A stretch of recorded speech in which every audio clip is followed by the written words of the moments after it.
Good morning, children. Welcome back to Social Science class. Hope you are fine, children. Today, I am going to teach a new topic water safety. Children, do you drink water? Can we live without water? No, we cannot live without water. Water is very important in our daily life. If we violate the safety rules while bathing in lake, river, waterfalls, and sea, accidents will occur. Children, what are the precautions that you should follow while taking bath in river or pond? We are going to see. Whenever we take bath in river or pond, we should go with elders. Only if we know to swim, we should go for bath in a river or a pond. Children, you should not go alone to bath in the water bodies.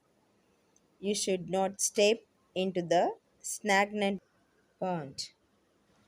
Stagnant means showing no activity, that is dull and sluggish. You can say dirty water. Don't go beyond the danger zone. If there is a danger zone or caution is there in that water bodies, you should not go beyond that one. You should not peep into the well. It may be deep and dangerous. We have to wear life jacket when we travel in water.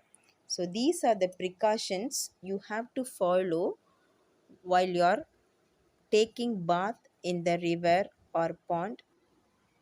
The next topic is electrical safety. Without electricity, we cannot live. Life without electricity is very miserable. Electricity has become a necessity for our lives. Times have changed these days that things do not function without electricity. It is used in houses, factories, and other workplaces. Accidents occur when we use it carelessly.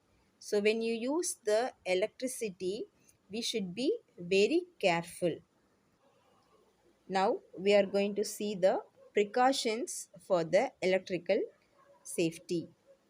You should not touch switches, plugs, or electrical wires with wet hand.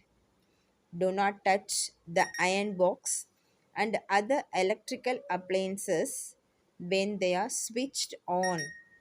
Do not play near electrical towers or transformers.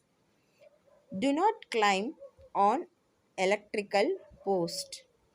Do not insert stick or other objects into the switch boxes. Do not go near the wires or electrical post during rains. If you follow these things, you can avoid the electrical shocks or electrical accidents. Children, with this, I wind up this class. We shall meet in the next class with an interesting video. Thank you, children.